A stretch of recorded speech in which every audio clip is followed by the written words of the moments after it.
Assalamualaikum warahmatullahi wabarakatuh. Alhamdulillahirrabbilalamin. Kita bertemu kembali di pelajaran PPKN kelas 10 dalam keadaan sehat walafiat. Untuk pertemuan kali ini kita akan membahas tentang tata kelola pemerintahan yang baik dan bentuk partisipasi warga negara. Untuk subbab tata kelola pemerintahan yang baik dan bentuk partisipasi warga negara, ini ada di buku panduan kalian di bab 3 subbab bagian C dan D. Tujuan pembelajaran kita kali ini adalah yang pertama, kalian mampu menganalisis tata kelola pemerintahan yang baik. Yang kedua, kalian mampu menunjukkan atau memberikan contoh partisipasi warga negara dalam sistem politik Republik Indonesia. Sebelum masuk ke subbab yang utama tentang tata kelola pemerintahan yang baik, coba diperhatikan gambar berikut. Ini ada dua gambar. Yang pertama, gambar apakah itu? Yang pertama, yang sebelah kanan itu ada gambar rapat anggota dewan, tapi terjadi konflik. Terjadi perseteruan antara anggota dewan dan pimpinan dewan. Dan yang kedua, di sini ada rapat anggota dewan juga, tapi di sini sedang pembukaan acara rapat.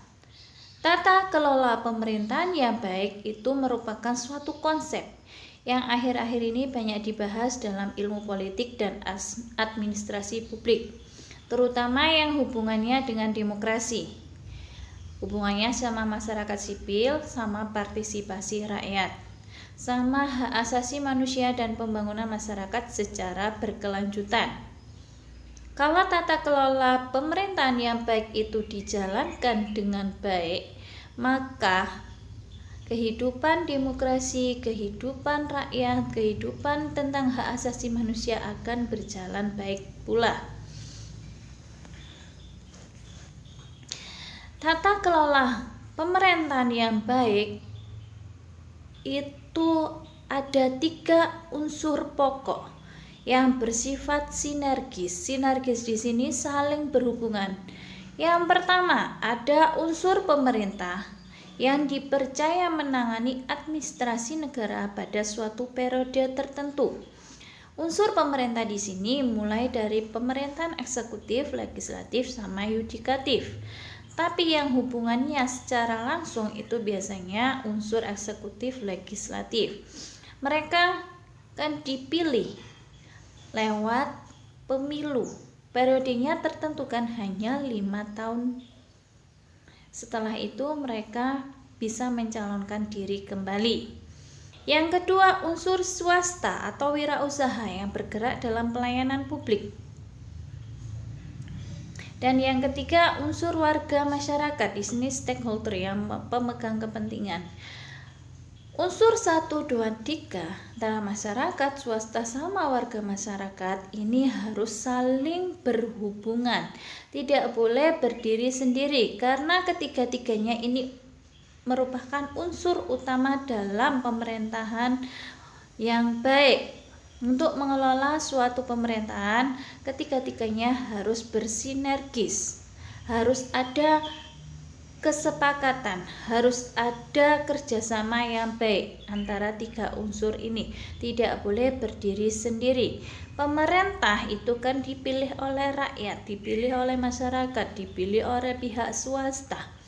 Yang pemegang administrasi negara, yang menjalankan pemerintahan itu adalah pemerintah. Rakyat atau pihak swasta itu sebagai pihak-pihak yang mendukung adanya tata kelola pemerintahan agar terjadi pemerintahan yang baik. Agar pemerintahan yang baik, bersih dan berwibawa itu tidak hanya terbatas sama pemerintah, tapi juga non pemerintah. Tadi sudah ada 3 unsur yang harus sinergis, tidak boleh terpecah belah. Pemerintahan yang baik, bersih, dan berwibawa itu jika dilakukan dengan efektif, efisien, jujur, transparan, dan bertanggung jawab.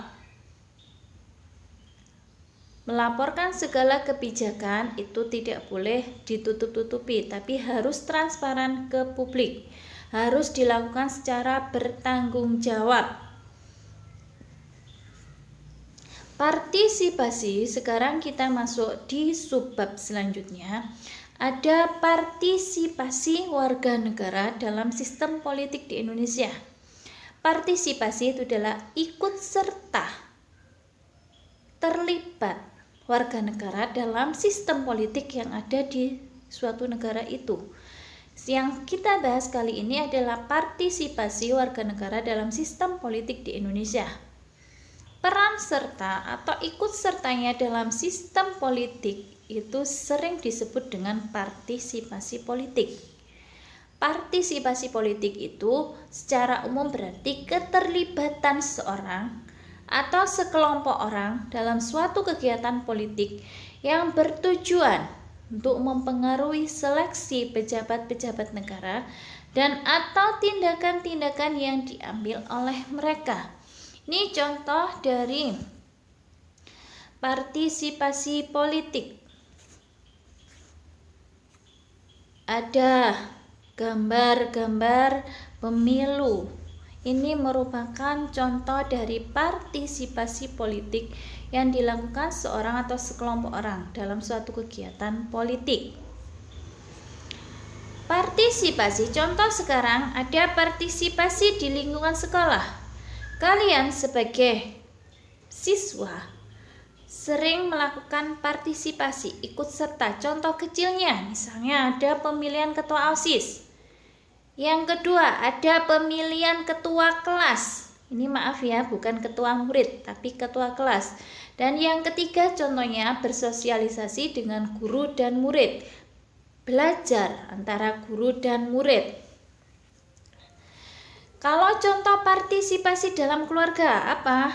Misalnya bermusyawarah dalam pembagian tugas keluarga. Anak-anak misalnya tugasnya si A, tugasnya menyapu, si B tugasnya mencuci piring, ibu tugasnya memasak, ayah tugasnya bersih-bersih dan sebagainya.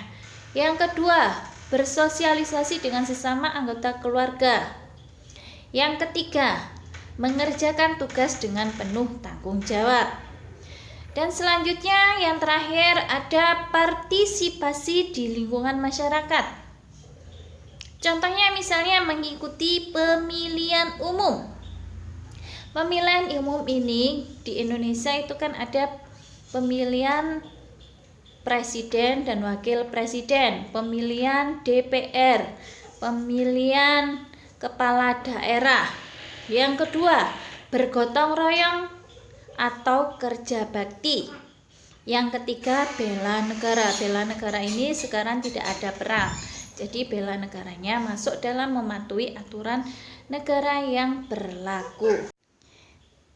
Itu tadi penjelasan tentang tata kelola pemerintahan yang baik dan partisipasi warga negara dalam sistem politik di Indonesia.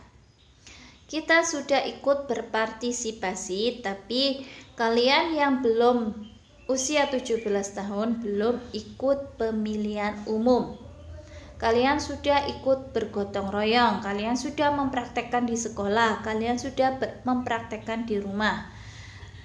Semoga penjelasan saya ini dapat memahamkan kalian dalam materi yang di bab ketiga ini, khususnya tentang tata kelola pemerintahan yang baik dan partisipasi warga negara di sistem politik Indonesia. Untuk selanjutnya, kalian simak dulu video dari awal sampai akhir. Apabila belum paham, silakan ditanyakan di grup WA. Untuk selanjutnya ada soal yang wajib kalian kerjakan. Soal yang pertama, apa yang dimaksud dengan tata kelola pemerintahan yang baik? Yang kedua, Kenapa? Ada unsur-unsur yang harus bersinergis dalam tata kelola pemerintahan. Yang ketiga, jelaskan fungsi pemerintahan. Jelaskan fungsi pemerintah dalam tata kelola pemerintahan yang baik. Yang keempat, apa yang dimaksud dengan partisipasi warga negara? Dan yang terakhir, coba kalian berikan contoh masing-masing dua di luar yang saya jelaskan tadi. Partisipasi di sekolah, partisipasi di keluarga, dan partisipasi di lingkungan masyarakat. Jawaban nanti kalian kumpulkan di Google Classroom paling lambat 1 jam setelah pembelajaran ini berakhir. Semoga nilai kalian sangat memuaskan. Dan saya akhiri, wassalamualaikum warahmatullahi wabarakatuh.